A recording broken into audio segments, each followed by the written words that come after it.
हम आपको यहाँ बता रहे हैं संविधान के 10 ऐसे जरूरी अनुच्छेद यानी आर्टिकल्स जिन्हें हर भारतीय को जानना चाहिए। अनुच्छेद 14 समानता का अधिकार यानी राइट टू इक्वालिटी।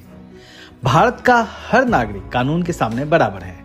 धर्म, जाति, लिंग, भाषा या जन्म स्थान के आधार पर उससे भेदभाव नहीं किया जा सकता। अनुच्छेद 15 भेदभाव का निषेध। राज्य किसी नागरिक के साथ धर्म, जाति, लिंग, जन्म स्थान के आधार पर भेदभाव नहीं कर सकता। संविधान के अनुच्छेद 15 में ही SC, ST, OBC और महिलाओं के लिए विशेष प्रावधान शामिल हैं।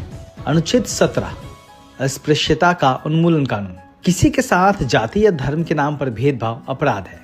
जो भी इस तरह की अस्पृश्यता को बढ़ावा दे या करे वह कानूनन दंडनीय है। इस अनुच्छेद को दलित और आदिवासी समाज के अधिकारों की रीढ़ भी कहा जाता है।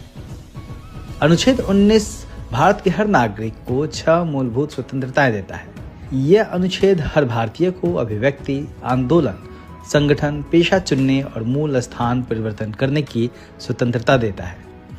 अनुच्छेद 21 जीवन और व्यक्तिगत स्वतंत्रता का अधिकार देता है। जीवन का अधिकार केवल जीवित रहने का नहीं बल्कि इज्जत के साथ जीने का अधिकार है। यह संविधान का सबसे शक्तिशाली अनुच्छेद माना जाता है। अनुच्छेद 21A हमें शिक्षा का अधिकार देता है। संविधान का यह आर्टिकल 6 से 14 साल के हर बच्चे को मुफ्त और अनिवार्य शिक्षा का अधिकार देता है। अनुच्छेद 23 मानव तस्करी और जबरन मजदूरी पर प्रतिबंध की बात कहता है। बंधुआ मजदूरी, बंधक मजदूर प्रथा और मानव तस्करी अपराध है।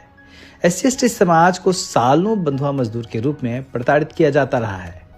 आज भी कई मामले ऐसे देखे जाते हैं। SC, ST समुदाय को सुरक्षा देने में यह बहुत महत्वपूर्ण अनुच्छेद साबित हुआ है। अनुच्छेद 32 संवैधानिक उपचार का अधिकार देता है। संविधान निर्माता डॉक्टर अंबेडकर ने इसे संविधान का हृदय और आत्मा कहा था। अगर आपके अधिकारों का हनन हो तो आप इस अनुच्छेद में मिले अधिकारों के जरिए सीधे सुप्रीम कोर्ट जा सकते हैं। अनुच्छेद 46 कमजोर वर्गों की शिक्षा और आर्थिक सुरक्षा को सुनिश्चित करने की बात कहता है। राज्य का दायित्व है कि वह SC, ST, OBC समुदाय के हितों की रक्षा करे और उनके लिए विशेष नीतियां बनाए। इसी तरह अनुच्छेद 51A नागरिकों के मूल कर्तव्यों की बात कहता है।